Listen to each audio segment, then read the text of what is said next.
அன்பு சொந்தங்களே, உங்கள் அனைவருக்கும் என்னுடைய வணக்கத்தை தெரிவித்துக் கொள்கின்றேன். இன்னைக்கு என்ஃபோர்ஸ்மெண்ட் டைரக்டரேட் அவங்களுடைய செய்தி குறிப்பை நாம் எல்லாரும் பார்த்தோம். குறிப்பாக டாஸ்மார்க் நிறுவனம், அதற்கு சாராயம் கொடுக்கக்கூடிய சாராய ஆலைகள், பாட்டிலிங் நிறுவனம் எல்லாம் இணைந்து கிட்டத்தட்ட 1000 கோடி ரூபாய்க்கு மேல ஊழல் செய்திருக்கின்றார்கள். அந்த பணம் எல்லாம் அரசியல் லாபத்திற்காக திராவிட முன்னேற்ற கழகத்திற்கு போயிருப்பதை நாம படிக்கிறோம், பார்க்கிறோம், கேட்டோம்.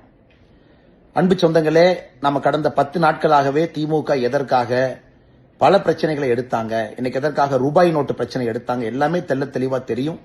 இந்த பிரச்சனையிலிருந்து திசை திருப்புவதற்காக ஒரு டெல்லியில, சத்தீஸ்கர்ல நடந்த லிக்கர் ஊழலை விட சென்னை, தமிழகத்தில் நடந்திருக்கக்கூடிய டாஸ்மார்க் ஊழல் மிகப்பெரிய அளவு. செந்தில் பாலாஜி அமைச்சர் கைது செய்யப்பட்ட பொழுது என்ன நடந்துச்சுன்னு யோசிச்சு பாருங்க. நள்ளிரவுல முதலமைச்சர், நள்ளிரவுல துணை முதலமைச்சர் போய் பார்த்து கூடவே இருந்து சொகுசாக அரசு மருத்துவமனையிலிருந்து தனியார் மருத்துவமனை கூட்டிட்டு போய் சொகுசாக வைத்துக் கொள்ளணும். அதன் பிறகு அரசே போராடுறாங்க விடுவிக்கணும். அதை தாண்டியும் 1 ஆண்டு காலம் சிறையிலிருந்து வந்த பிறகு அமைச்சர் பதவி அப்படியே பாதுகாத்து செந்தில் பாலாஜிக்கு அப்படியே கொடுக்கிறாங்க. அதிலிருந்தே நமக்கு தெரியும் இந்த சாராயத்துறை திராவிட முன்னேற்ற கழகத்துக்கு எந்த அளவுக்கு முக்கியம்ங்கிறது நமக்கு தெரியும். இன்னைக்கு இந்த இடி இன்வெஸ்டிகேஷன் அவங்க ரைடுக்கு பிறகு நமக்கு தெரிய வந்திருப்பது என்னன்னா, தமிழ்நாட்டில் பல இடத்துல லஞ்ச ஒழிப்புத்துறை அவங்க போடப்பட்ட எஃப்ஐஆர் அடிப்படையில் இடி அவங்க இன்வெஸ்டிகேஷன் பண்ணிருக்காங்க. ஒரு குவார்டர் பாட்டிலுக்கு 10 ரூபாயிலிருந்து 30 ரூபாய் அதிகமா பணம் வாங்கியிருக்கிறாங்க.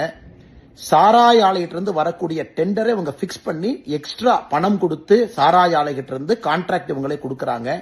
பாட்டிலிங் கம்பெனிகளோட சேர்ந்து போலி ரசீதிகளை போடுறாங்க.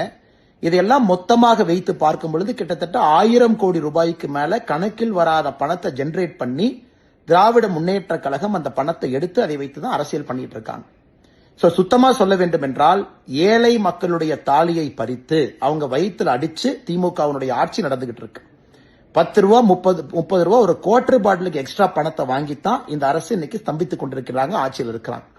இதை தட்டி கேட்க வேண்டிய கடமை ஒரு சாமானியுடைய கடமை இல்லைங்களா? நம்முடைய கடமை இல்லைங்களா? நம்ம எல்லோரும் தட்டி கேட்கணும்.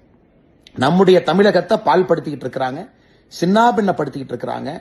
ஒரு சாராய அமைச்சர், முதலமைச்சர், துணை முதலமைச்சர் கூட்டுச்சதியாக வைத்து டாஸ்மார்க்க வச்சு வரக்கூடிய பணத்துல திராவிட முன்னேற்ற கழகத்தினுடைய ஆட்சி அதை நம்பிதான் இருக்கு. 2026 தேர்தலும் டாஸ்மார்க் நம்பிதான் இருக்கு. இதையெல்லாம் நாம் தட்டி கேட்கணும். தமிழ்நாட்டை காப்பாத்தணுங்க, மதுவினுடைய கோரப்பிடியிலிருந்து காப்பாற்றணும், லஞ்சத்து பிடியிலிருந்து காப்பாற்றணும். அதனால்தான் பாரதிய ஜனதா கட்சி உங்களை நாங்கள் அழைக்கிறோம். பொதுமக்களை, அன்பு சொந்தங்களை, சகோதர சகோதரிகளை, பெரியோர்களை, தாய்மார்களை வர்ற திங்கட்கிழமை அன்னைக்கு 17ஆம் தேதி காலையில 11 மணிக்கு டாஸ்மார்க்கினுடைய தலைமை அலுவலகம் எக்மோர்ல தாளமுத்து நடராஜன் ரோட்ல இருக்கு. அதை முற்றுகை செய்யறோம். டாஸ்மார்க்கை முற்றுகை செய்வது மட்டும் இல்லாம தொடர்ச்சியாக அந்த போராட்டத்திற்கு பிறகு தமிழ்நாட்டில் இருக்கக்கூடிய ஒரு டாஸ்மார்க் கடையும் முற்றுகை செய்ய போறோம். அரசு பதில் சொல்லணும், தப்பு செஞ்சவங்க உள்ள போகணும். தமிழகத்தினுடைய சாராய அமைச்சர் செந்தில் பாலாஜி முதல்ல பதவியிலிருந்து வெளியே வரணும். அந்த பதவியில் இருப்பதற்கு எந்த விதமான அருகதை அவருக்கு இல்ல. தமிழகத்தினுடைய முதலமைச்சரே பதவி விலக வேண்டிய கேஸ் இது. 1000 கோடி ரூபாய் ஊழல் இந்த அளவுக்கு நடந்திருக்கு. இவ்வளவு கஷ்டப்பட்டு அவரை காப்பாத்தி இருக்காரு, உள்ள உட்கார வச்சிருக்காருன்னா தமிழகத்தினுடைய முதலமைச்சரே பதவி விலக வேண்டிய ஒரு சப்ஜெக்ட் இது. அதனால் அன்பு சொந்தங்களே, பாரதிய ஜனதா கட்சியினுடைய போராட்டத்தில் நீங்கள் பங்கு பெற வேண்டும் என்று அன்போடு உங்களை அழைக்கிறோம். டாஸ்மார்க் தலைமை அலுவலகத்தை நம்ம திங்கட்கிழமை முற்றுகை பண்றதிலிருந்து தொடர்ச்சியாக பாரதிய ஜனதா கட்சி மிகப்பெரிய போராட்டத்தை எடுத்து தமிழக மக்களை மதுவினுடைய கோரப்பிடியிலிருந்து, டாஸ்மார்க் ஊழல்வாதிகள் பிடியிலிருந்து, சாராய அமைச்சனுடைய பிடியிலிருந்து, முதலமைச்சர், துணை முதலமைச்சருடைய பிடியிலிருந்து, அறிவாலயத்தினுடைய பிடியிலிருந்து ஏழை சகோதர சகோதரிகளை வயிற்றில் அடிச்சு தாலி அறுத்து அதை வைத்து அரசியல் பண்ணிட்டு இருக்கக்கூடிய அந்த கோர முகத்தை கிழிச்சு காட்டுற வரைக்கும் நம்முடைய போராட்டம் தொடரும். அதனால் உங்கள்கிட்ட என்னுடைய அன்பான வேண்டுகோள், எல்லாரும் 17ஆம் தேதி இந்த போராட்டத்தில் சென்னையில எக்மோர்ல பங்கேறுங்க. ஒரு பெரிய புரட்சி ஏற்படுத்தி தமிழகத்தை அந்த கோரப்பிடியிலிருந்து வெளியே கொண்டு வருவோம். நன்றி.